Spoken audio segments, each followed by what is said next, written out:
So without much ado, let me introduce today's keynote speaker, Rosa Romo, daughter of Jesus, hija de Jesús.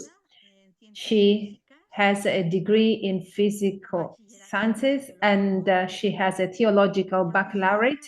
She's a teacher and a tutor in several centers of the congregation. She has been responsible for pastoral care in the schools of San Sebastián and Pamplona.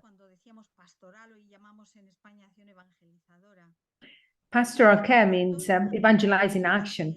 She was the director of the San José de Tolosa and La Inmaculada schools in Bilbao and has been head of the Hijas de Jesús school in Pamplona. She was a member of the provincial pastoral educational teams.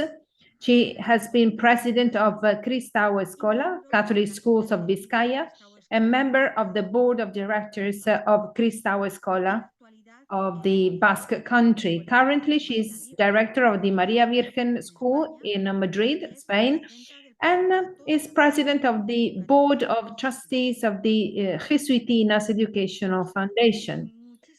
Rosa, thank you. Thank you so much for being here with us and welcome. We are open to welcome what you're going to share about our own way of educating and its link with the Global Compact on Education, this calling from Pope Francis and the whole Church. Very well. Good morning, good afternoon, good evening, depending on where you're connecting from. Thank you, Teresa, for your presentation. Let me take this opportunity to greet each and every one of you, our Superior General, our counselors. I can't see all of you because, the images on the screen are quite small, but I'm here to try and offer a reflection on the Global Compact on Education. And this has given me the opportunity to deepen on the Global Compact on Education. It was quite enlightening and a confirmation on the value and the richness that this document has, and that is our own way of educating. The content of my reflection is inspired by the instrumentum laboris of the Global Compact on Education in our way of educating and in multiple publications made by the UISG, the Catholic schools, and the Global Compact on Education on website. Necessarily due to the current nature of the general approach of the Global Compact on Education, it has only been possible for me to read the Global Compact on Education and illuminate it and reference it to specific points of our own way of educating, not the other way around, as perhaps I had been asked. So in the first part,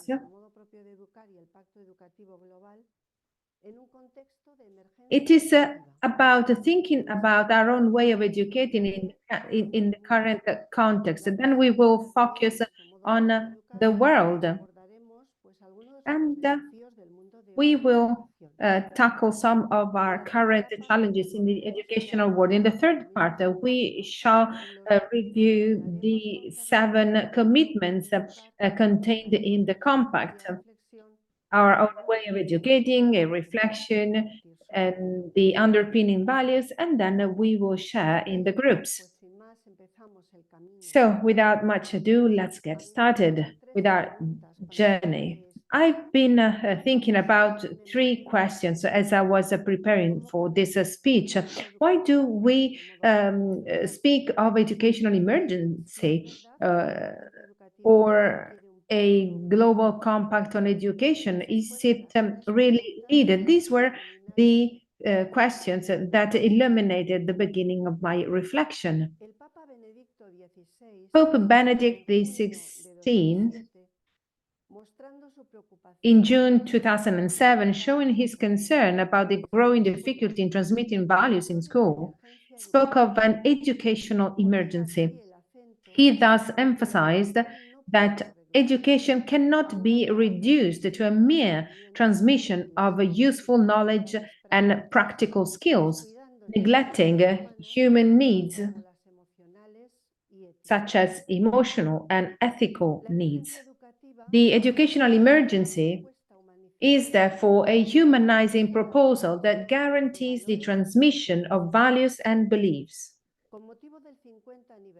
On the occasion of the 50th anniversary of the Second Vatican Council, and specifically of the Conciliar document Gravissimum Educationis, a World Congress was held in Rome under the motto, Educate today and tomorrow, a passion that is renewed.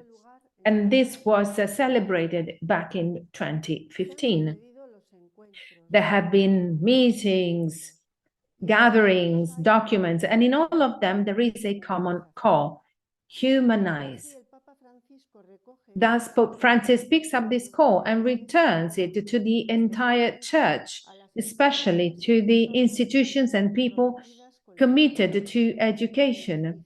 And he tells us the first goal of education is to generate humanity among all and for all. Although the NMPE document is from a previous period dating back to 1994, to this entire movement promoted by Popes Benedict XVI and Francis, we can find in its initial pages a reference to this call. Our own way of educating document says to become present in the world of education, attending to the integral development of the person in all its aspects. And I asked myself, isn't this what it means to humanize, make the objectives and priority of the church our own? And certainly, education, in the words of Benedict XVI, is an emergency. In this journey of renewal of the educational mission of the Church, we must place Pope Francis' initiative for a global compact on education launched on September the 12th, 2019, as Graciela recalled yesterday, calling for reactivating the commitment to the younger generations and renewing the passion for an education that is more humanistic and inviting to promote the dream of a supportive humanism. And again, on October the 15th, 2020, in the midst of the health crisis, Pope Francis renewed his proposal for a global global compact on education, inviting all men and women from culture, science, sports, the media, to become promoters of the values of care, peace, justice, kindness, beauty, welcoming others, and fraternity. This goal of humanization is reached by putting the person at the center, the person with their value and their dignity. If we look at our own way of educating in chapter number 4, in which we talk about the accents, the focus on our educational action, it is said that we put the person at the center, and some values are proposed that are a consequence of our own way of conceiving education.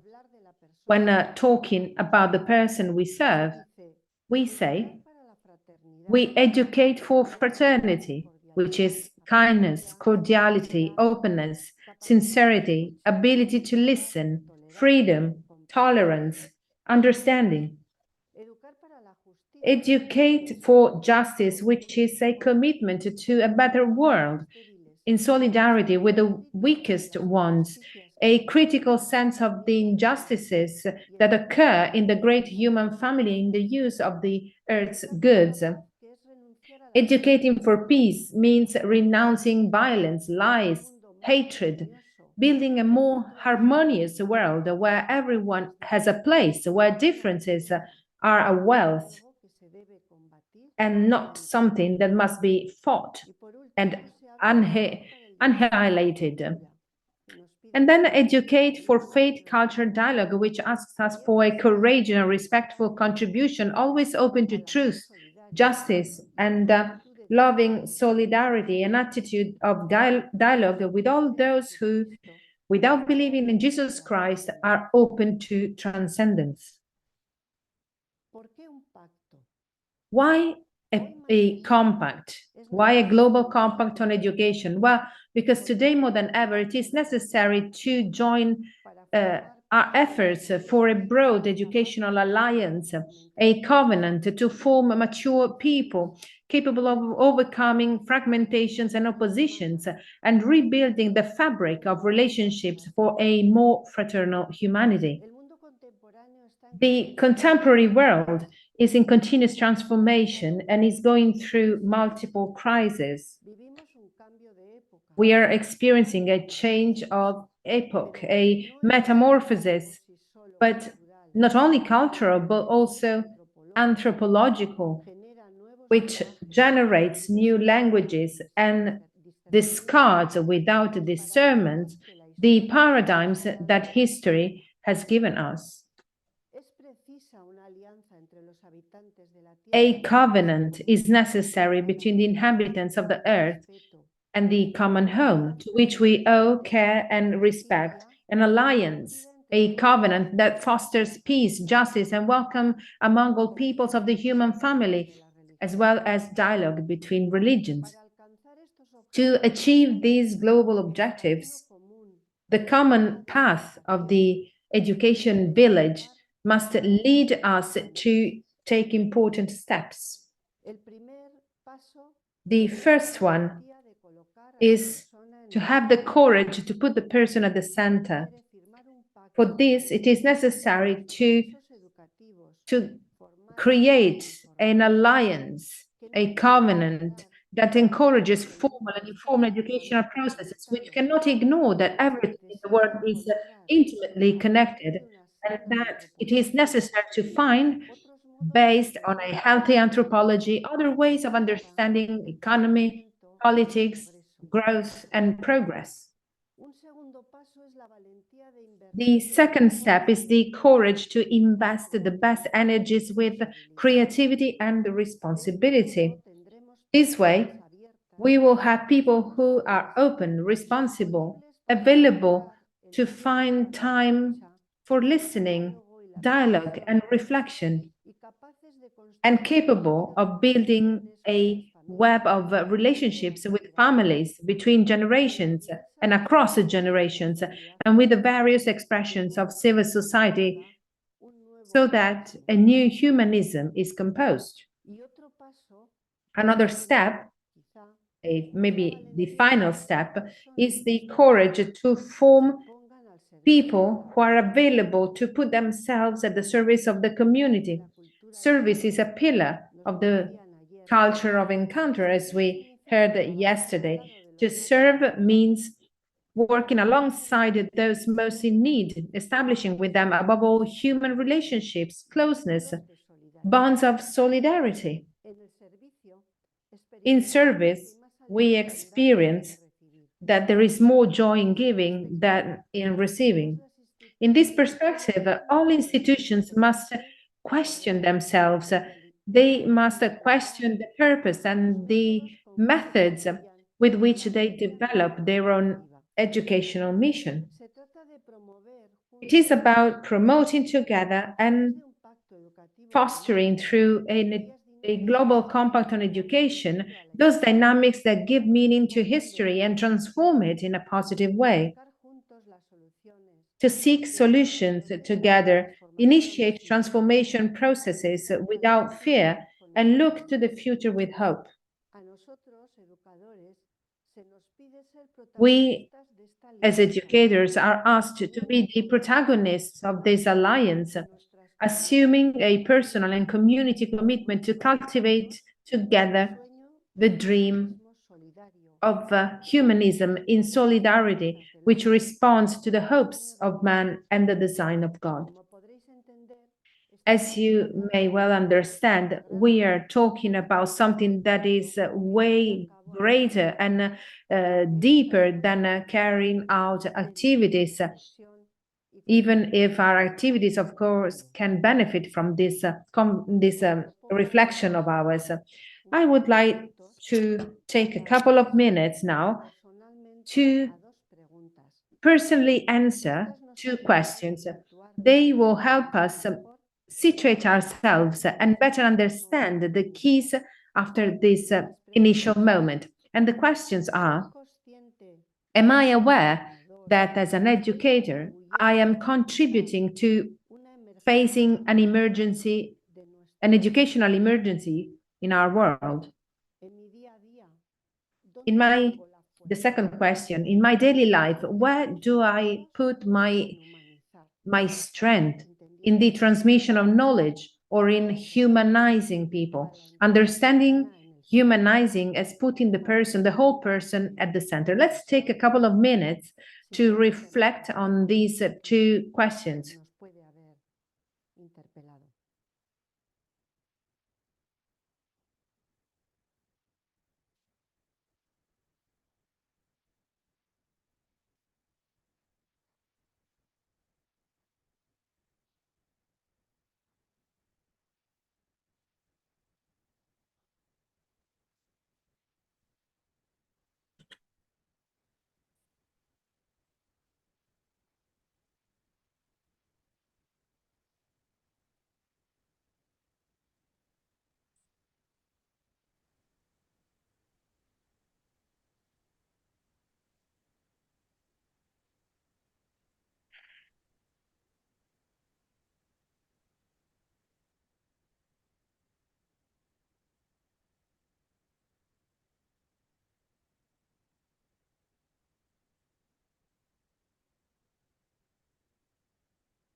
Bueno, pues vamos al segundo paso. Let's now move to the second step, the world. Our experience is full of opportunities and achievements that make what we do every day meaningful, our vocation as educators. However, it is very difficult to educate today, which is why Pope Benedict XVI spoke of an educational emergency. And this is confirmed in some failures in which our efforts to form solid people capable of collaborating with others and giving meaning to life. And, however, what is the context in which the educational act takes place today, whatever context in which we find ourselves? And in number 11 of our own way of educating, we read, this world is affected by sin, deceit, falsehood, injustice, divisions between man, uncontrolled exploitation, and environmental aggression. It is the reality in which Christ is incarnated to liberate it. Yesterday, we talked about God's incarnation linked to the educational activity, a place of contrast with the values of the kingdom, and therefore a place of commitment to those same values. Number 12 says, through our educational work, we aspire to collaborate in the formation of Christians who feel committed to the task of cooperating with God in his creative action and contribute to improving man-nature relations. We intend to help them live their faith coherently, bearing witness to evangelical values in a pluralistic society, so that they commit their lives according to their own vocation to transform situations and structures of sin, so that they contribute to the construction of a more fraternal world, more in solidarity, in accordance with the Father's saving project. So, very synthetically, this is what we can take from our own way of educating about the world. In number 73, document says, by attaching importance to the knowledge and appreciation of the universe and the human family, the basis for the sense of admiration and contemplation of gratuitousness and praise are expanded, and the motivation and guidance are provided for a more mature and effective commitment. And we seek to promote an attitude of reverence towards all creation and towards the set of things that, being the work of man, positively serve human life. And this attitude must translate into defending human life, so threatened for various reasons, care for the environment, respect and conservation of nature, responsibility in the use of things placed at the common service, openness to global intercommunication. Now, to this world, thus described, we are sent. This is our response.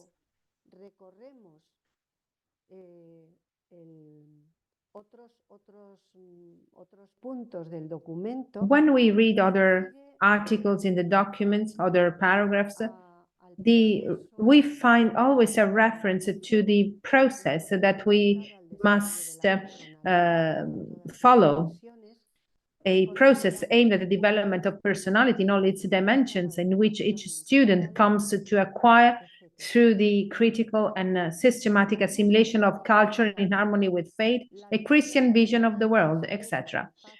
And it goes on. We can now review the vision that the previous analysis of the Global Compact on Education carries out in its Instrumentum Laboris. There are 5 features. Our global context is characterized by the fracture of relationships, digitization, the absence of questions, identity fragmentation, and environmental and relational crisis. We might add even more, but these features give us already a very synthetic idea of what is going on today. Let's start by the first one, the fracture of relationships. Intergenerational relationships have been broken, which is why it is urgent to re-establish a loyal dialogue with young people. We have a tendency to withdraw into ourselves, to protect acquired rights, to conceive a world of indifference to the elderly, and to give little space to the younger generations. Thus, we enter the throwaway culture. We also have an aging problem in a part of the world's population. We live a sort of egomania that makes us sacrifice even what is most dear to us.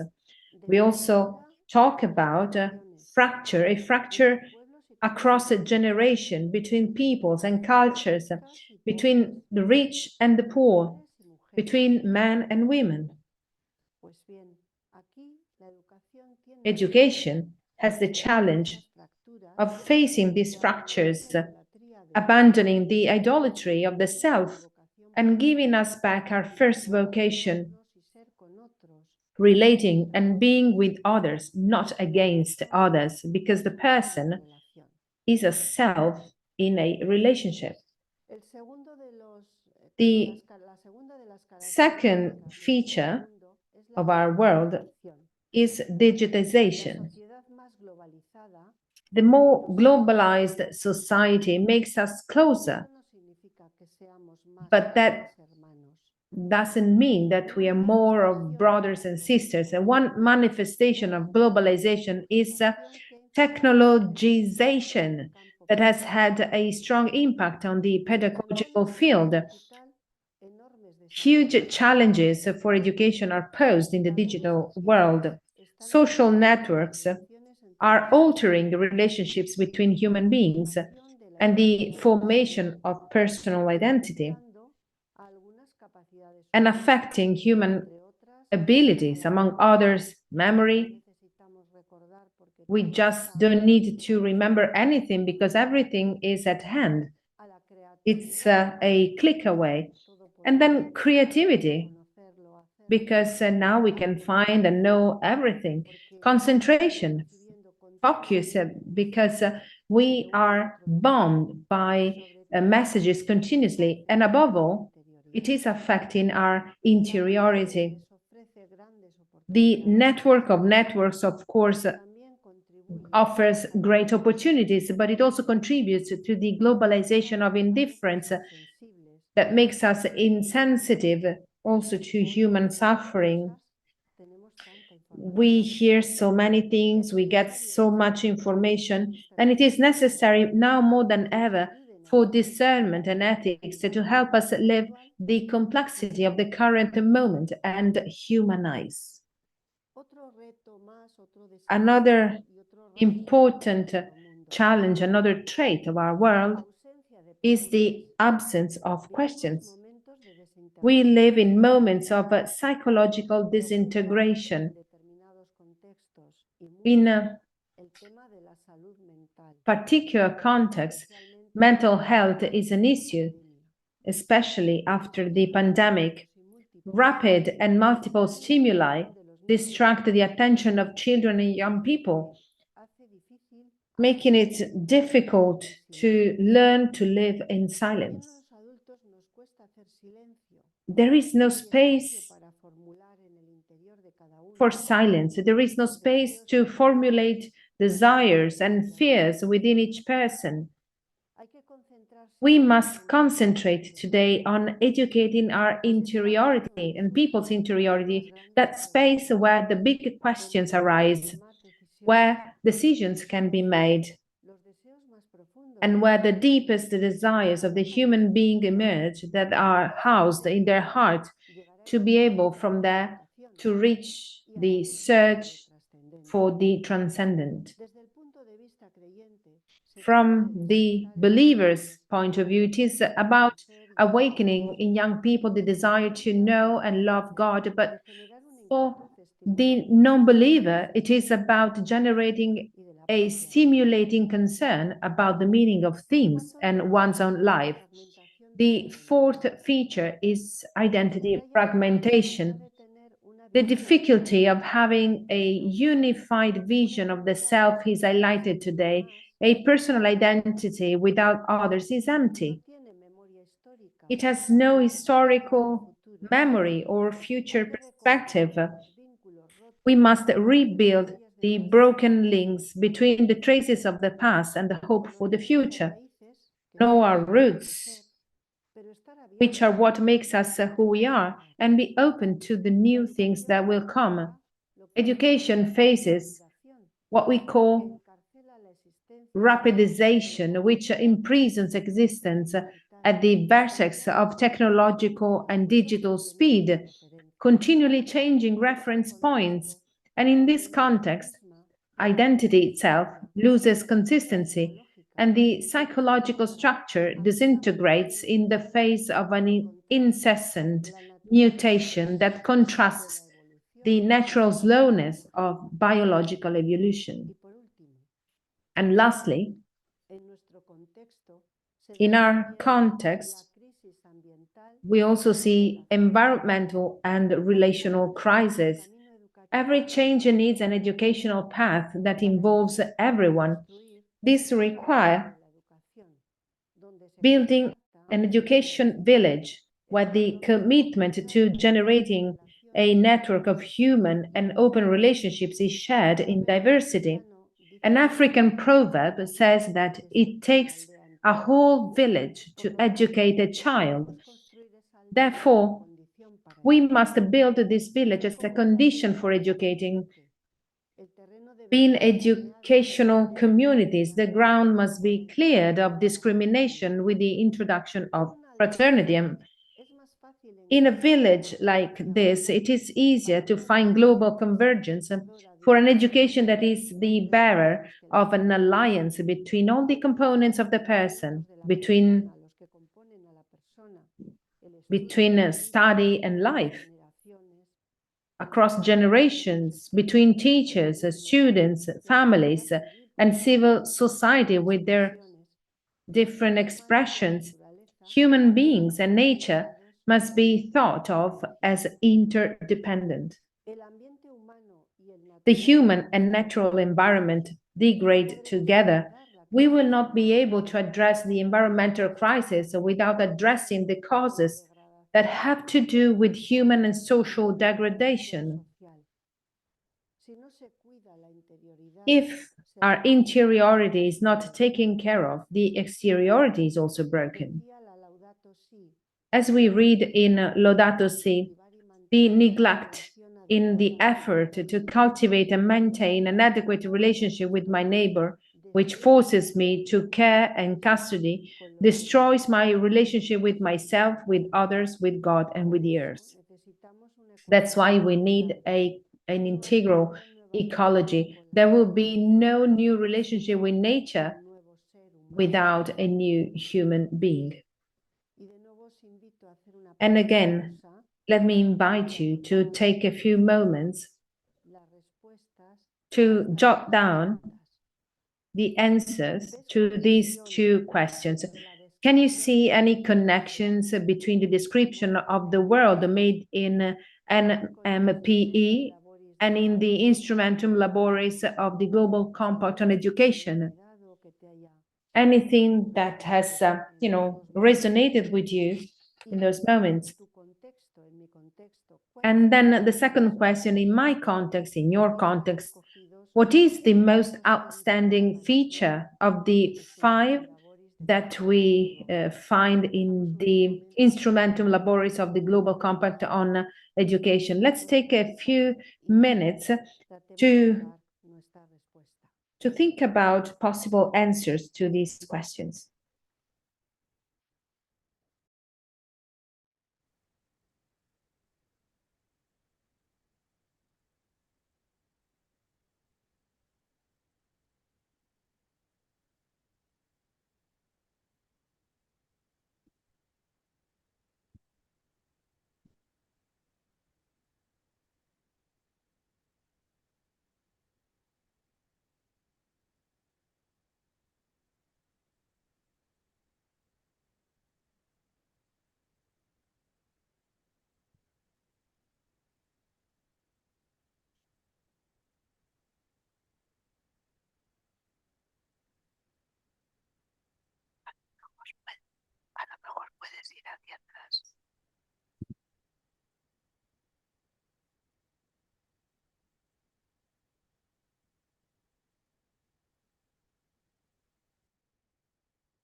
Bueno, pues vamos a retomar ahora el tercer punto o la tercera So parte let's donde íbamos a ir resume with the third iluminando point cada uno de los 7 compromisos to illuminate every one of the 7 commitments with a brief reflection and from our own way of educating. que voy a invitaros al final At the end of this part, I will invite you to discover the underpinning values podemos hacer. and to ask ourselves, so what can we do? Teniendo en cuenta, como también decía al principio, Considering, as I said at the beginning, profundizar en el pacto educativo that global to deepen to the global compact on education and make it and use it, apply it in our schools, it doesn't necessarily mean to bring about more actions and activities. Maybe one of the keys is to see, to become aware of the many things that we already do with this approach. And there should be other things that we're doing that we should stop doing. So the stage 2 of our union to the Global Compact on Education invited us to this. Now, the Global Compact on Education proposed by Pope Francis seeks to foster a collective commitment to guarantee quality, inclusive, and equitable education for all, focused on integral human development, sustainability, peace, and justice. And this approach emphasizes the importance of renewing methods and expressions to communicate the Christian message more effectively in the context of in the contemporary educational context. So let's walk through the commitments of the Global Compact on Education and make some connections to our document on our own way of educating. These are the 7 commitments. I think we all know them. If we take the first one, it speaks of putting the person at the center.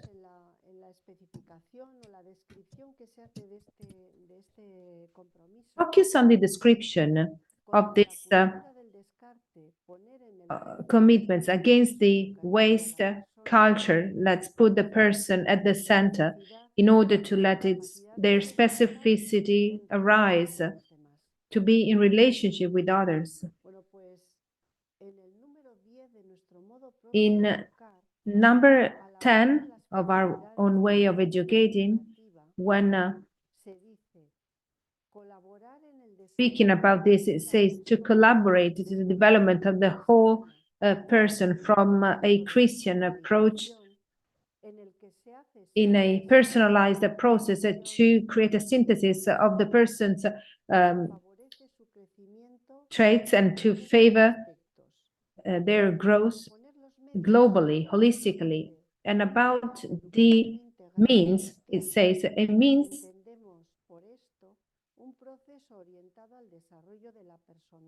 we mean a process of development where every student acquires through the assimilation of culture and in harmony with faith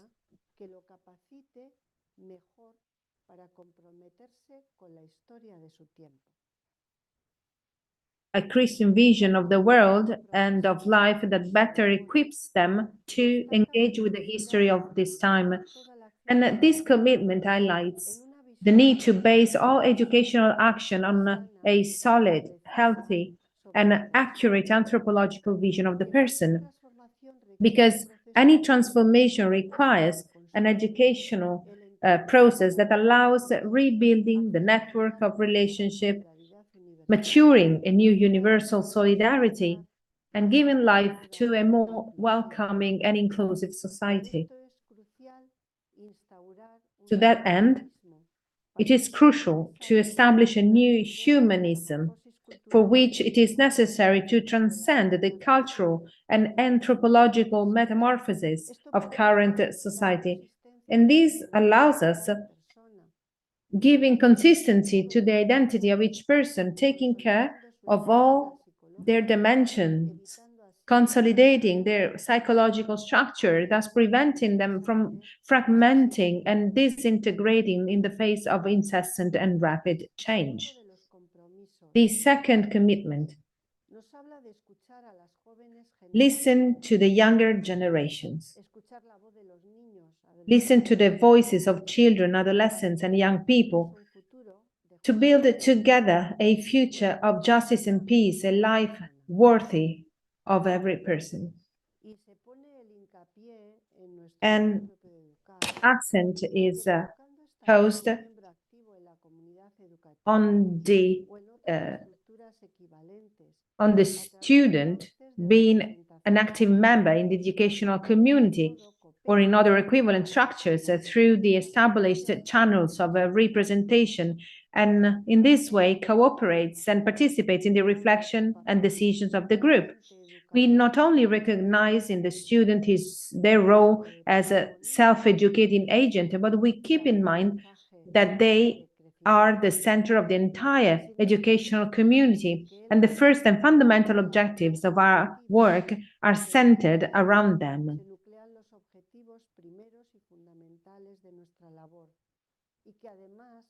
And we want to rely on our students in this process of education. And this commitment highlights the importance of adopting an educational approach focused on listening and attentive and respectful dialogue with the new generations. Three key verbs summarize this approach: listen, transmit, build together.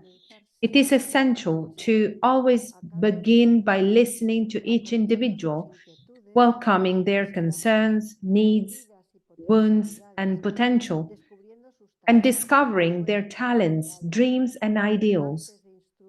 Before instructing, it is essential to educate, that is, to bring to light, to highlight, and prepare the fertile ground to sow knowledge. This process involves transmitting and sharing values, the way of living. Knowledge is transmitted in a second moment, allowing those same principles to be understood and valued. Furthermore, this process resembles a joint construction where the value of relationship and the community in which one grows collaboratively is emphasized. The third commitment: promote women, empower women, promote the full participation of girls and young women in education. This commitment is connected to the origins of our congregation with the wishes of Mother Candida. And it is connected to number 78 of our own way of educating. In her educational work, Mother Candida encouraged the students not only to progress in piety and virtue, but also in knowledge, so that they could become people qualified for service. She insisted in a special way on the preparation of women to carry out the function that corresponded to them in their time. Today, when the recognition of her dignity and possibilities grows, we emphasize the importance of an education that qualifies women so that they can contribute to society and the church. Her richness as a person and their feminine specificity so that they become accepted and valued. It is crucial, therefore, to address as a priority and a strategy the situation of girls who face marginalization in the educational field and in society in general.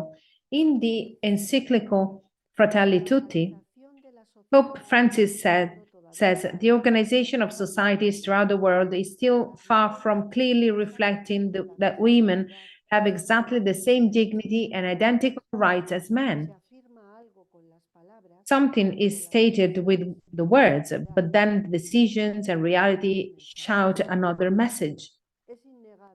It is undeniable that women who experience exclusion, abuse, and violence find themselves in a situation of double disadvantage, with fewer opportunities to assert their rights. The fourth commitment is make the family responsible, empower the family, seeing the family the first and indispensable educating subject. In number 157 of our own way of educating, we read the parents are the first and main educators of their children. The family environment, the principles they transmit to them, and the behaviors they show constitute the foundation of any process of personal development. However, with all the importance that family education implies, it is not enough. And parents, along with the responsibility, have the right to choose other educational means according to their needs, convictions, and desires. Our educational action is a collaborative response.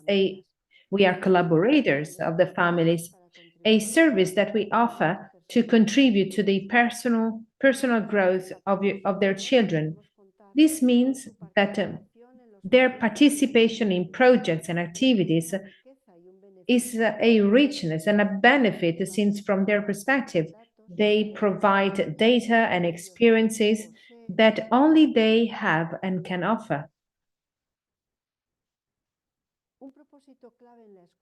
Another key objective is to strengthen the role of the family as an essential and primary educational agent. And we put a lot of effort into this.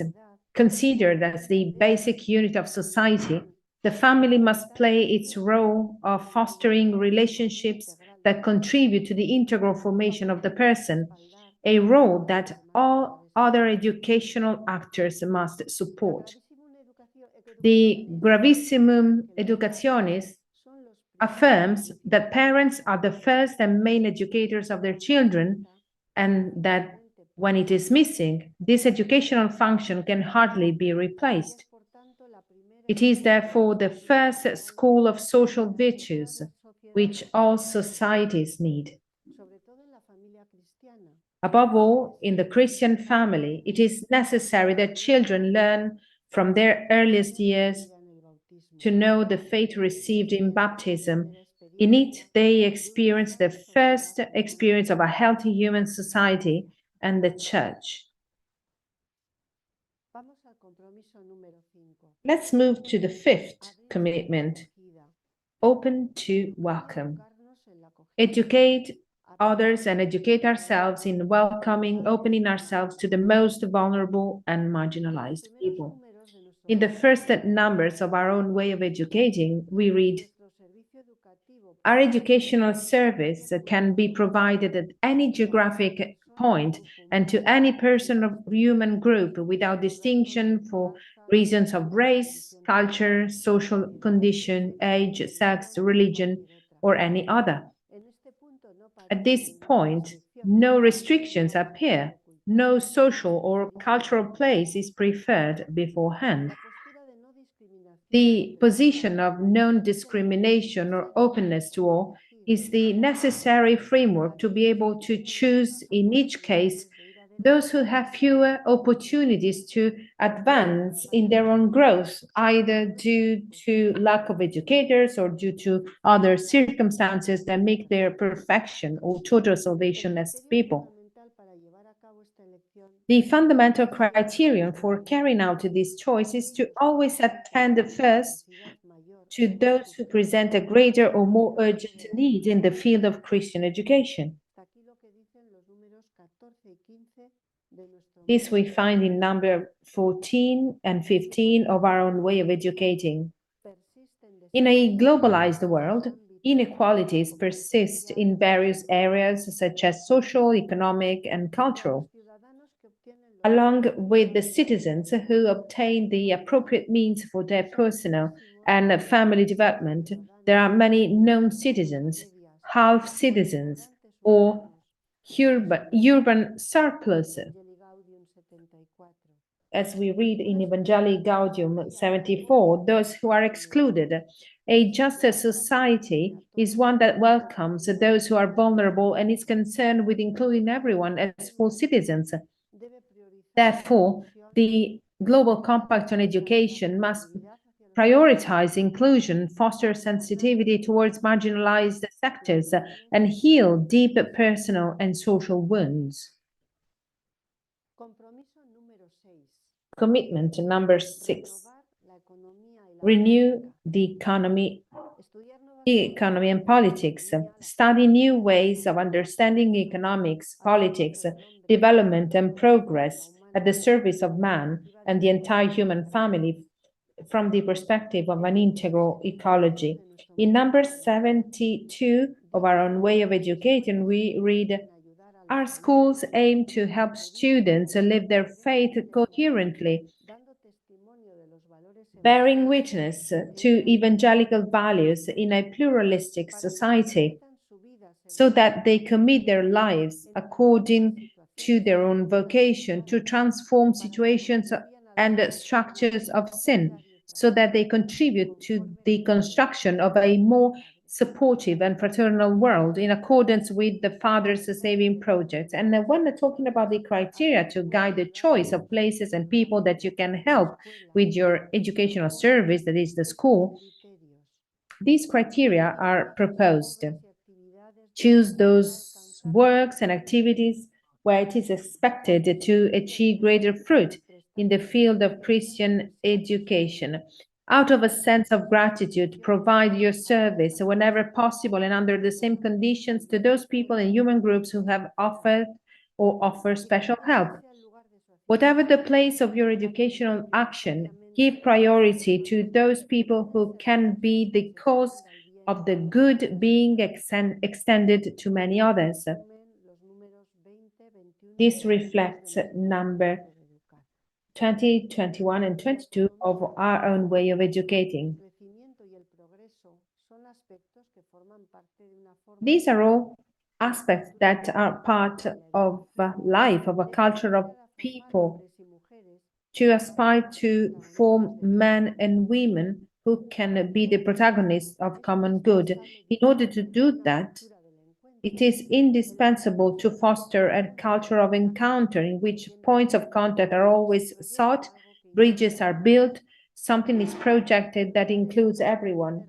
And this involves educating the ability to recognize the right of others to be themselves and to be different within this style of life, this style of values and cultures. A social compact must be present and active, thanks to which everyone is willing to give up something for the common good. For this reason, education must help to live the value of respect. It must teach love capable of assuming all differences, the priority of the dignity of every human being over whatever the ideas, feelings, and practices are, as we read in Fratelli Tutti number 221. And lastly, take care of our common home.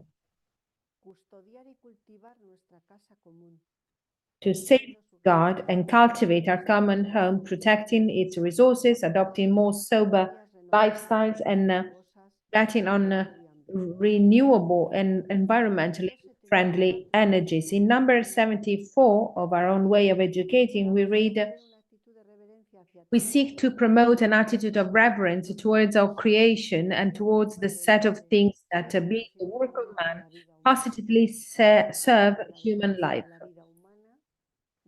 Talking about the defense of human life care for the environment, responsibility in the use of things, openness to global intercommunication. And about this, the latest goal set by Pope Francis focuses on the same contents we find in the encyclical Laudato Si, which highlights the current global crisis. This crisis goes beyond being simply environmental, economic, financial, political, or social.